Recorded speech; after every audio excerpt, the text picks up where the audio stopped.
Olá! Hoje nós vamos falar do legado maravilhoso, da riqueza cultural, do legado de um dos grandes, maiores escritores brasileiros, que retratou o Nordeste, que retratou o sertão com grande fidelidade. E em muitos segmentos ficou expressa a sua identidade. Eu falo do nordestino mais brasileiro que esse país já teve. Eu vou falar com vocês a respeito do Ariano Vilar Suassuna. Ele, grande acadêmico e que nos representa também na literatura e em grandes segmentos do Brasil. E vamos ter também Turismo Rural, a grande pedida, com a Midori Fukashiro, diretamente de Pindamonhangaba, aqui no interior de São Paulo. E uma grande homenagem a dois dos grandes escritores do Brasil, com Paulo Jacobos, uma homenagem especial etílica, diretamente do PUB 1966. Eu sou Cássia Penza e aqui é o programa Trade Tour Negócios do Turismo. Não saia daí e vamos conferir juntos. Programa Trade Tour, eu e você.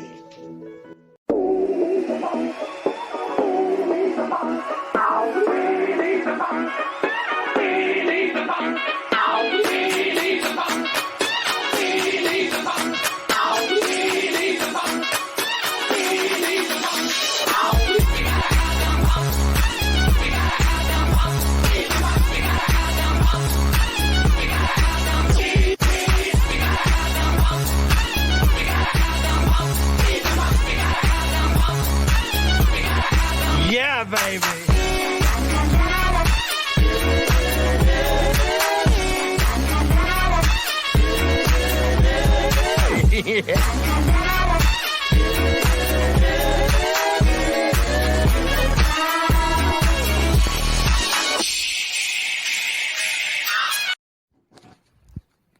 Eita Brasil! Grandes personalidades como Jorge Amado, Ariano Suassuna, João Cabral de Melo Neto, Luiz Gonzaga, João Ubaldo, Alceu Valença e tantos outros nesse berçário gigantesco que é o nosso país.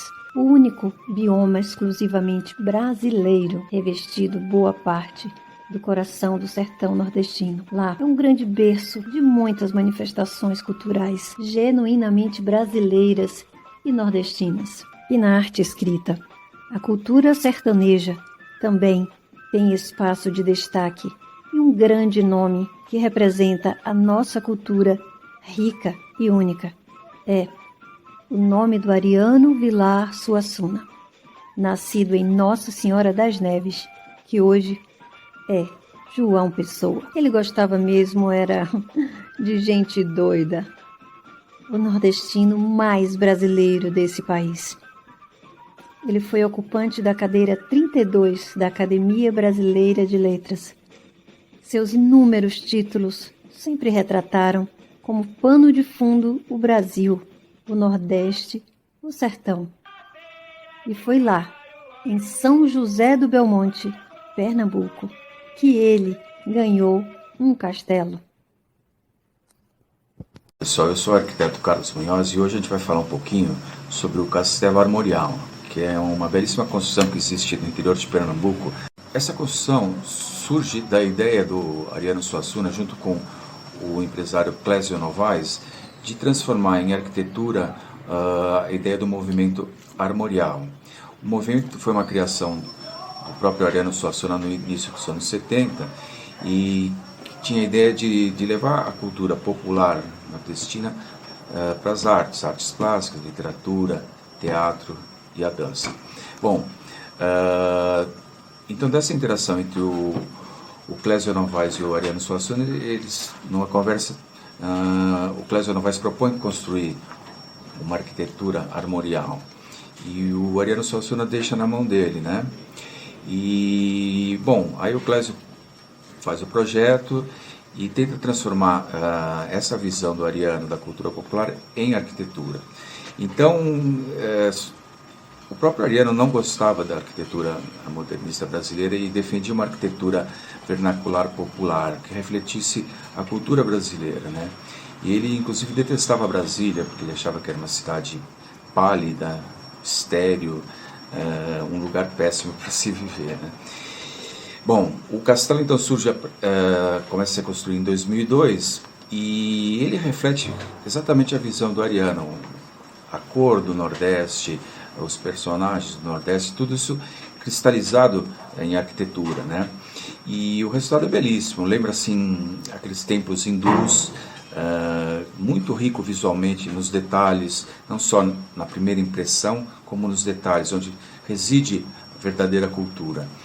E o castelo, né, que também é chamado Castelo do Reino Encantado, ele funciona como um museu. Ele é dividido em 3 andares, né, e no qual são espalhadas as gravuras, iluminogravuras do Ariano Suassuna e gravuras inspiradas em sua obra, assim como personagens, esculturas de barro, desenhos populares, e tudo isso refletindo exatamente a visão do Ariano, numa arquitetura rica, que fosse humana, que mostrasse a verdadeira cultura do povo, e não essa arquitetura estéril que hoje domina o Brasil, né? Essa arquitetura pobre, que eles chamam de minimalista, futurista.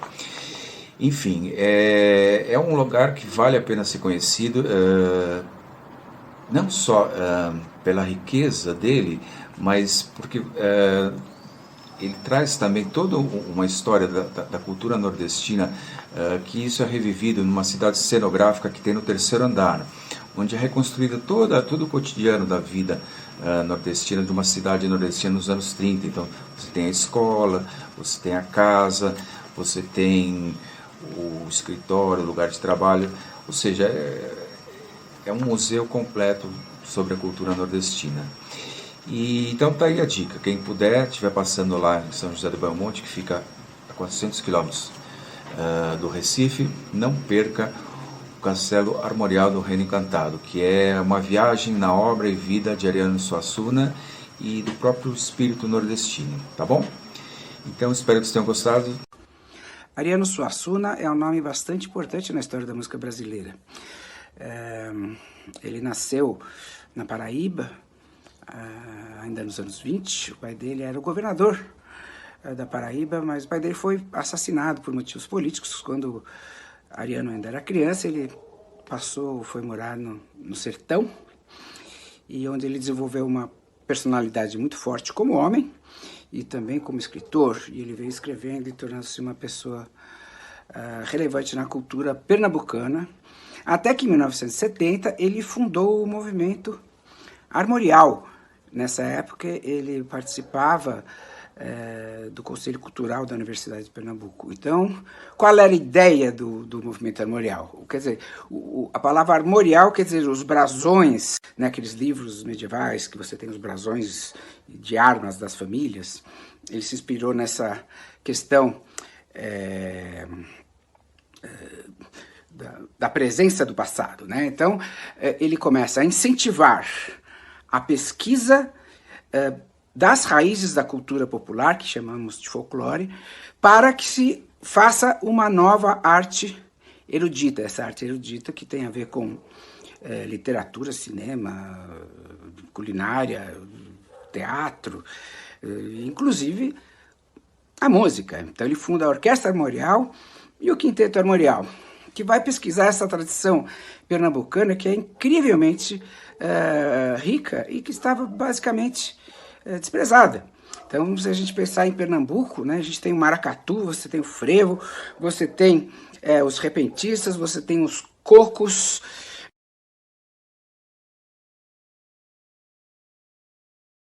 Eles vão misturar, no caso, o rock and roll pesado com as alfaias do maracatu. Ou seja, esse mecanismo que o Ariano propõe é uma coisa interessantíssima, mudou a música, e ele fez basicamente o que Mário de Andrade também fez, né? O Mário de Andrade, quando foi secretário da Cultura de São Paulo, estou falando ainda, ele foi um modernista, e nos anos 30, o Mário de Andrade enviou missões folclóricas para estudar o folclore do Brasil inteiro, né? Entrou pelo Nordeste, entrou até pela região Norte, gravando, e esse material era exatamente o que o Mário de Andrade queria fazer. que era propiciar esse material de pesquisa para a intelectualidade produzir os novos trabalhos que dariam uma nova direção para uma arte brasileira, genuinamente brasileira, né? Segundo o conceito deles. Ou seja, Ariano Suassuna não só é importante, como é modernista. A gente vai entrar em 2022 e acho que ele vai ser homenageado direta ou indiretamente. Olá pessoal do Trade Tour, olá Cássia, eu estou aqui em São José do Belmonte e vou explicar para vocês como surgiu a ideia de construir um castelo armorial, um castelo mítico e poético tirado da literatura para a arquitetura. Então, desde a infância eu tive a convivência da cultura popular sertaneja e desde então a gente participava de eventos culturais e quando foi aos 16 anos fui para o Recife, convivi com a cultura do litoral, com maracatu, coco de roda e tudo mais. Então, quando foi em 93, aqui em Belmonte, eu, mais meus primos e amigos, criamos uma cavalgada à Pedra do Reino, que 2 anos após, a gente convidou Ariano Suassuna. Como ele já tinha feito o livro A Pedra do Reino, ele achou interessante e resolveu vir em 95. Daí então a festa se tornou grande, bem atrativa, com a presença de Ariano, e então a coisa foi desenvolvendo assim. E em 2002 ele foi homenageado lá na Marquês de Sapucaí, no Rio de Janeiro, e quando chegou no Recife, ele me falou o seguinte, que já existia tudo sobre o armorial, menos uma arquitetura armorial. Eu falei para ele, olha, se não existe ainda, eu me proponho a criar uma arquitetura armorial. Ele achou até interessante, mas não falou nada. E no decorrer de 5 anos, eu fui procurando ele, e a gente vendo essa questão de elaborar o castelo, mas ele dizia sempre que a leitura do castelo armorial seria minha e não dele. Então ele ia apenas dizer o que não era para botar, e eu ia elaborando. Então no decorrer de 5 anos, eu deixei ele pronto no papel. E em 2007 eu pus em prática, coloquei no térreo as iluminogravura de Ariano. Primeiro andar eu coloquei a xilogravura dos Borges. No segundo andar coloquei fotos contando a história da cidade. E o terceiro eu fiz uma cidade cenográfica contando como era uma cidade na década de 30 no sertão, com coronelismo, cangaço, religiosidade, todo esse contexto. E ficou bastante interessante. Ele gostou, né? Ficou até surpreso com uma coisa, no final, como saiu. A parte externa, eu fui atrás de artesão lá em Tracunhaém, que confeccionou peças tiradas dos livros que a Dona Zélia pintava, ilustrava o livro de Ariano, e eu tirei essas ilustrações e mandei fazer as peças em barro, a partir desses desenhos. Então ficou essa coisa bem interessante, que é o castelo armorial, tirado da literatura para a arquitetura.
Olá, Midori. Muito obrigada pela sua vinda aqui hoje no nosso Trade Tour. O turismo rural hoje é uma modalidade presente em meio ao que estamos vivendo, né? O que estamos passando. O contato com a natureza, as tradições locais, a cultura e o ambiente natural têm ganhado cada vez mais destaque. Como Pindamonhangaba está operando esse segmento nesse exato momento? Olá, Cássia, boa tarde. Eu que fico feliz com o seu convite e feliz de conversar com você e com o seu público. Nós sabemos que o turismo rural ele é um momento do estado de São Paulo, do Brasil, né? E a gente espera que isso não seja um modismo. A gente espera que isso seja um momento realmente transformador na nossa cidade, em São Paulo, no Brasil, como uma atividade econômica, né? E não apenas como uma atividade de lazer, como o turismo em si era visto alguns anos atrás, né? E nós, como duas instituições do terceiro setor, uma como fundação e mais recentemente também como uma associação, como um coletivo, temos um papel importante na sociedade e que a gente faz questão de inserir na sociedade o papel do agente sensibilizador e mobilizador, né? Então, hoje o turismo rural foi uma forma, né, da gente mostrar para a municipalidade do potencial que a área rural é capaz de produzir, de proporcionar a partir das suas próprias atividades rurais. Então, a partir dos seus próprios recursos, de suas próprias rotinas, de sua própria dinâmica, em termos de produção, em termos de tradições, em termos de recursos naturais, e fazer de tudo isso um produto turístico. E não há produto turístico sem os produtos culturais. Então, quando se fala em turismo rural, a gente tem que integrar vários conceitos, várias pontas, para que o turismo rural efetivamente seja reconhecido aqui na cidade, seja reconhecido em São Paulo e seja reconhecido no Brasil. Então, é o nosso papel como instituição, como terceiro setor, né, de fazer esta provocação e de gerar as demandas para que aí sim o município, né, a municipalidade e também os trabalhadores, os empresários do turismo, os empresários do meio rural, que nem sempre é um profissional de turismo, é um produtor, um criador, né, absorva uma nova cultura econômica, né, e que aí sim o município se enxergue como um espaço turístico com esta identidade rural, né? Então, hoje Pindamonhangaba, depois de alguns anos aí de sensibilização que a gente vem fazendo, além disso, a própria divulgação e promoção do rural de uma forma geral, para que o turismo seja agregado como uma atividade, né, como um lazer e como uma atividade econômica, né, ela faça realmente da cidade mais um caminho a ser seguido, né, a ser consolidado e não simplesmente como um momento de moda, tendência que vai desaparecer depois, né? Então, hoje Pindamonhangaba, ela, dentro das diversas gestões pelas quais ela veio passando desde que eu me inseri, desde que nós nos envolvemos com o turismo e que nós levantamos primeiramente o turismo rural e que hoje, na verdade, a gente fala em turismo em meio rural, que é um pouco diferente, né? A cidade avançou bastante, né? Ela amadureceu bastante e existe hoje um trabalho de mapeamento, né? Que vem muito de encontro com o que nós já vínhamos fazendo na região, né? Reconhecendo esses espaços turísticos, esses atores do turismo, integrando com cultura e fazendo disso, se Deus quiser, um bom destino aqui para a região do Vale do Paraíba. Trip rural em meio a um maravilhoso ambiente de muito verde, né, que é o meio rural. Qual a sua sugestão para os nossos amigos aqui do programa Trade Tour? A Trip Rural, ela é um projeto de mapeamento, de recomendação de destinos aqui para o Vale do Paraíba. Enfim, venham conhecer o Vale do Paraíba, a Serra da Mantiqueira, a Serra da Bocaina, a Serra do Mar, a Serra do Itatiaia, do Quebra-Cangalha, que é pouco conhecida aqui também em São Paulo. E para conhecer a história do Brasil, né? Porque por aqui se passaram muitos bandeirantes, né? Que cortaram aqui essas florestas, utilizando-se as antigas trilhas dos índios, né? Que moravam aqui na região e estas trilhas, por sua vez, acabaram virando estradas e outras acabaram virando rodovias, né? E aqui é uma região muito rica de história, de patrimônio cultural, né? Conta-se a história do Brasil todo só visitando a nossa região. É daqui que se criam outras histórias e graças a Deus esta foi a porta de entrada para que o estado de São Paulo, para que o Brasil também fosse descoberto, né? Então a Trip Rural recomenda qualquer atividade em meio rural, então seja um turismo rural, um turismo ecológico, um turismo histórico, um turismo fotográfico, científico, gastronômico, enfim, uma infinidade, uma diversidade de atividade que vale a pena vir e se hospedar e mergulhar aqui no turismo da região. Muito obrigada, viu, pela sua vinda aqui no programa Trade Tour. Te desejo sucesso, leve meu abraço muito apertado para todos aí de Pindamonhangaba, para o governo, para todos os munícipes e assim que puder, vou dar um pulo aí e vamos fazer assim aquele especial, aquele programa Trade Tour especial, diretamente de Pindamonhangaba. Muito obrigada. Cássia, sim, será transmitido e vou aguardar sua visita, sim, você será muito bem-vinda. Farei questão de recepcioná-la aqui e também de deixar sugestões para você e para o seu público da Trade Tour, para que venham realmente conhecer a nossa região, tá bom? Muito obrigada e um grande abraço para vocês também. Sucesso a todos. Olá, Cássia, tudo bem? Como está? Prazer retornar aqui ao programa Trade Tour, o Vitrine Gourmet, tá? Nessa viagem cultural que faremos hoje pelo Brasil, tá? Homenageando aí o Ariano Suassuna, grande escultor, dramaturgo, tá? Romancista brasileiro e é uma das principais artistas contemporâneas, pintoras, que foi a Tarsila do Amaral, tá? Do Brasil e grande figura da arte brasileira.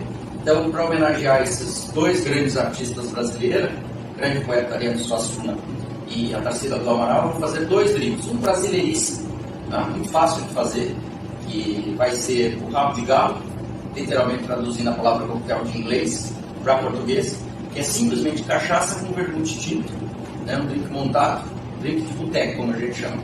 E para homenagear a Tarsila, eu criei um drink chamado Doce Tarsila, tá? Tarsila que também era do campo, vinha de uma família de fazendeiros, avô, pai, e cresceu no meio dos canaviais da cachaça. E ela foi uma das grandes expoentes a divulgar a cachaça no Brasil, no exterior, lá no início do século passado. Nas suas viagens à Europa, principalmente a Paris, ela nunca deixava de levar cachaça em sua bagagem, né? E ela costumava dizer na alfândega, quando ela chegava a Paris, que era água de colônia, né? Então a cachaça como água de colônia, mas ela levava para os amigos dela em Paris. Então, muito simples de fazer, né? Aqui homenageando o Mariano Suassuna. Então, cachaça branca pura e vermute tinto. Então, nós vamos colocar uma parte de vermute tinto,